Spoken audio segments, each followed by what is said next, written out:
Bonjour Alizé. Bonjour. On est dans le cadre ici de Change Now, on est dans le cadre de Trees on the Way, donc un projet de tour du monde en vélo à la rencontre d'entrepreneurs à impact, des entrepreneurs qui essaient un petit peu de changer le monde. Et donc on est ici avec toi, donc pour le projet Molo. Est-ce que tu peux nous en dire un petit peu plus du coup, vu que le projet Trees on the Way part en vélo, la mobilité est un secteur extrêmement important.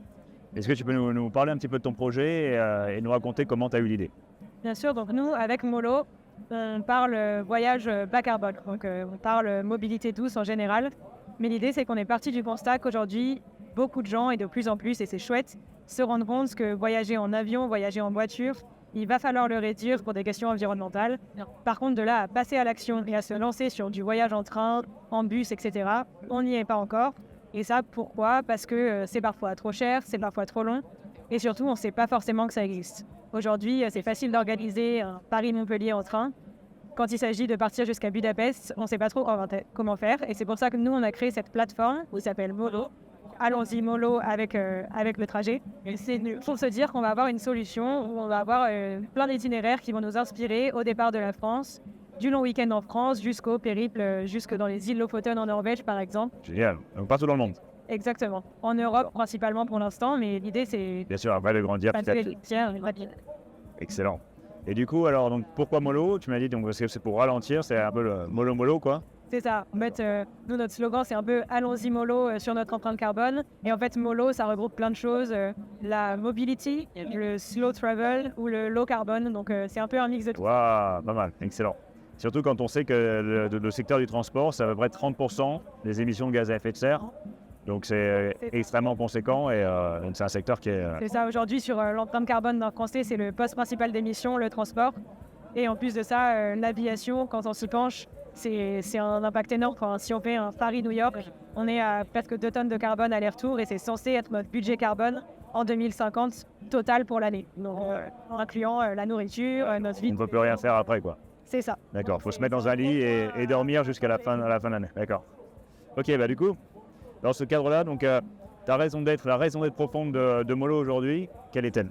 C'est vraiment de changer les imaginaires de voyage autour du voyage bas carbone et de montrer qu'aujourd'hui, c'est pas parce qu'on arrête de prendre l'avion qu'on arrête de voyager. Nous, notre idée, c'est de remettre le trajet au cœur du voyage. Excellent, donc ça devient une expérience en fait, aussi.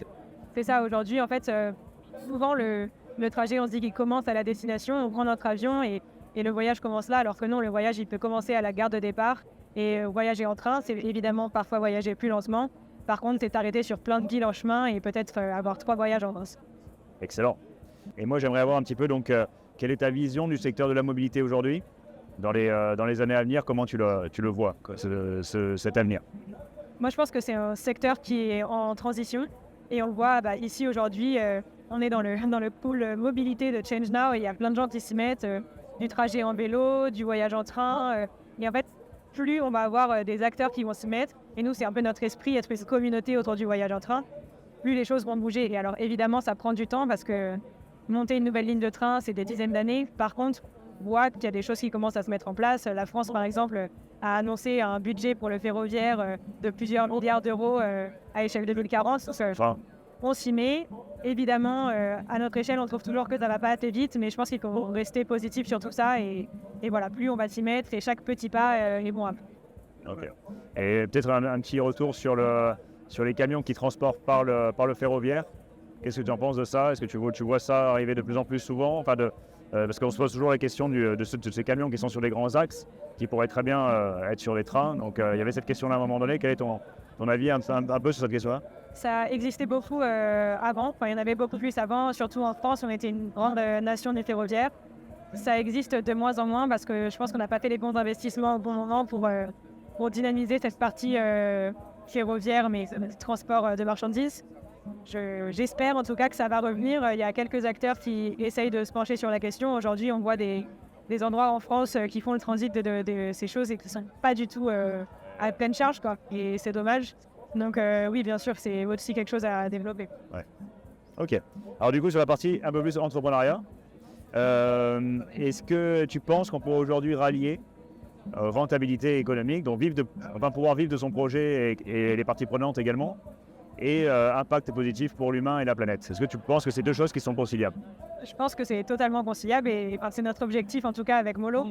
Aujourd'hui, notre idée, c'est d'avoir une plateforme qui est gratuite pour les utilisateurs parce que si on veut démocratiser tout ça, c'est pas en le rendant payant que ça va marcher. Par contre, en fait, en reliant plein d'acteurs, en donnant de la visibilité à d'autres et en trouvant toutes ces synergies qu'on trouve aussi aujourd'hui sur le salon Change Now, en fait, en s'alliant tous ensemble, on arrive à trouver des fonds, on arrive à trouver des choses qui marchent. Nous, on va par exemple faire de la sensibilisation aux entreprises sur tous ces sujets et on voit qu'il y a plein de projets qui fonctionnent. Et je ne sais pas si on prend un autre exemple sur de l'alimentaire, par exemple. Bah, on voit plein de choses évoluer sur la question des alternatives végétales. Et donc ça, c'est clairement un impact positif. Et en même temps, des gens achètent ce produit et ça fonctionne. Bon, c'est plutôt réjouissant alors. Ok, et donc sur cette partie-là, est-ce que tu aurais des bonnes pratiques ou des actions concrètes que tu conseillerais justement à un entrepreneur qui veut se lancer? Donc en fait, plutôt des bonnes pratiques sur un entrepreneur qui veut se lancer. Et deuxième partie de la question, serait des actions un peu concrètes que tu conseilles aux entreprises qui peuvent déjà appliquer rapidement. Moi, je crois que le principal, c'est d'être vraiment bien entouré. Moi, quand je me suis lancée dans tout ça, ça a été aussi parce que j'ai rencontré les bonnes personnes avec qui ça a tout de suite marché. On était complémentaires. Et en fait, on savait directement communiquer. La communication, c'est hyper importante. Je le vois aujourd'hui, même j'ai travaillé moi-même en RSE dans une grosse boîte. Et en fait, il y avait beaucoup de tabous sur toutes ces questions. Il y en a un qui part en avion au séminaire à côté. Nous, on n'ose pas forcément le dire. Alors qu'en fait, quand on ouvre la parole sur tout ça et qu'on montre que c'est possible, les gens se mettent à en parler. Et aujourd'hui, sur l'entrepreneuriat à impact, je pense que c'est important de ne pas culpabiliser les gens. Parce que c'est pas comme ça qu'on va faire avancer la machine. Par contre, être transparent sur nos actions et se dire que personne n'est parfait, c'est aussi le cas dans l'entrepreneuriat. Moi, là, je me lance, j'ai un background d'ingénieur, je fais de la communication. Évidemment, il y a des choses qui n'ont pas marché. Donc, être super ouvert à tous les retours, feedback, etc. Ouais, et là, les gens qu'on rencontre, on a lancé une plateforme, elle n'est pas parfaite. Alors, on note leurs idées, on essaie de classifier tout ça, prioriser, parce que bien sûr, il y a plein de choses qui arrivent, on ne sait pas forcément dans quel sens les prendre. Donc voilà, je dirais bien s'entourer, être ouvert au feedback, savoir prioriser et aussi accepter qu'on ne peut pas tout faire parfaitement. Et puis prendre le risque de se lancer aussi, et donc c'est-à-dire avoir une espèce quand même un goût du risque un petit peu aussi, et de tenter quelque chose et de voir si ça fonctionne. On n'est jamais à l'abri que ça ne marche pas, mais finalement, c'est pas grave, au pire ça ne marche pas, on retrouvera un autre emploi un peu plus tard et on aura appris plein de choses. Tous les jours, j'apprends 10 fois plus que ce que je ferais derrière un ordi toute la journée sur mon petit projet. C'est ce qu'on dit souvent, un peu l'entrepreneuriat, c'est une université accélérée. Exactement. Que tu arrives à rester optimiste quant au constat écologique et social qu'on connaît. On a dépassé 6 limites planétaires, un constat social qui est aussi très compliqué, et on a des crises de plus en plus fréquentes. Quelle est ta philosophie aujourd'hui? Est-ce que tu arrives à rester positif là-dessus?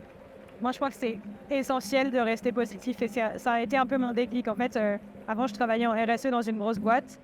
Et donc, je broyais un peu du noir toute la journée parce que j'étais frustrée, parce que je me disais c'est la catastrophe.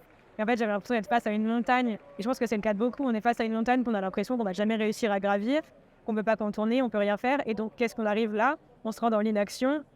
Et c'est pas comme ça que ça marche. Alors que quand on arrive à se dire qu'il y a plein de gens qui essayent de faire accélérer la machine, il y a plein de petits pas qui se font. Et évidemment, c'est des petits pas. Évidemment, il faudrait que ça aille plus vite. Et j'en suis convaincue. Et j'ai moi-même des jours où je me dis, oh là là, mais on ne va jamais s'en sortir, qu'est-ce qu'on va pouvoir faire? Bien sûr. Mais rester optimiste, c'est ce qui fait avancer les gens. Et c'est ce que je disais tout à l'heure, culpabiliser, ça ne marche pas. Par contre, proposer une alternative qui en fait est chouette, inspire les gens et leur donne envie d'accélérer, c'est ça qui marche. Et donc, au quotidien, être un peu animé par ce qu'on fait et se dire que ça va marcher, c'est ça qui fait marcher le truc. Et donc, pour moi, l'optimisme et la positivité, la transition positive, c'est blessé. Et l'action, du coup, l'action et l'entrepreneuriat est aussi une très bonne option. Par exemple, tout le monde n'est pas obligé de devenir entrepreneur sur un truc à impact, mais en fait, changer les choses de l'intérieur, changer ses petites habitudes au quotidien, se dire que voilà, aujourd'hui, avec Molo par exemple, on ne cherche pas à culpabiliser les gens, on sait qu'il y a plein de gens qui prennent l'avion, moi j'ai déjà pris l'avion également, et en fait, quelqu'un qui va se dire, demain je pars en vacances, je fais au moins l'aller en train et peut-être que je fais le retour en avion. En fait, c'est déjà un pas et c'est déjà du CO2 économisé. Et prendre ça en se disant, c'est déjà un petit pas et pas, oh là là, il fait son retour en avion, le CO2 est énorme. Je pense que c'est comme ça qu'on va arriver à convertir et sortir de cette petite bulle écolo qu'on a tendance à... Rendre sexy le transport en train. Et très rapide prise de conscience, c'est fait comment sur l'écologie et le social? Alors moi, je pense que ça a été une partie pendant mes études, à la fin de mes études, où j'ai fait une partie de mon cursus à l'étranger. J'étais en Suède et là-bas, les questions de transition écologique sont peut-être un peu plus avancées que chez nous. La honte de prendre l'avion, c'est un concept qui vient de chez eux et c'est ça qui a amené à faire bouger les choses. Beaucoup de gens sont végétariens, etc., etc. Moi, quand je me suis rendu compte de ça, je me suis dit, OK, qu'est-ce que je fais pour agir? Et c'est là que j'ai décidé de me former. Je suis beaucoup plus formée aux questions de développement durable. Et je me suis dit, moi, je vais allier mes compétences en ingénierie avec le développement durable. Je l'ai un peu trouvé par de la formation, par un poste en RSE, mais en fait, très vite, j'ai eu l'impression d'être frustrée, que les choses allaient pas assez loin, pas assez vite. D'accord. Et je pense que la vraie bascule et l'action, elle s'est faite au moment où j'ai rencontré des gens et je me suis rendu compte que j'étais pas toute seule et qu'en fait, il y avait plein de choses à faire, des petites choses en dehors de son travail. Et c'est là aussi que j'ai rencontré les 2 autres cofondateurs de Molo et que tout s'est accéléré. Mais voilà, se rendre compte que c'est possible, qu'on peut tous faire partie du changement, c'est là que ça. Et une prise de conscience en Suède alors. Ouais, c'est ça. Super, qu'est-ce qu'on peut souhaiter pour Molo du coup? Que ça marche et que de plus en plus de gens s'y mettent, prennent le train, découvrent la plateforme et nous partagent leur chouette voyage ensemble. Merci à toi, Alizé. Merci beaucoup. Bye bye.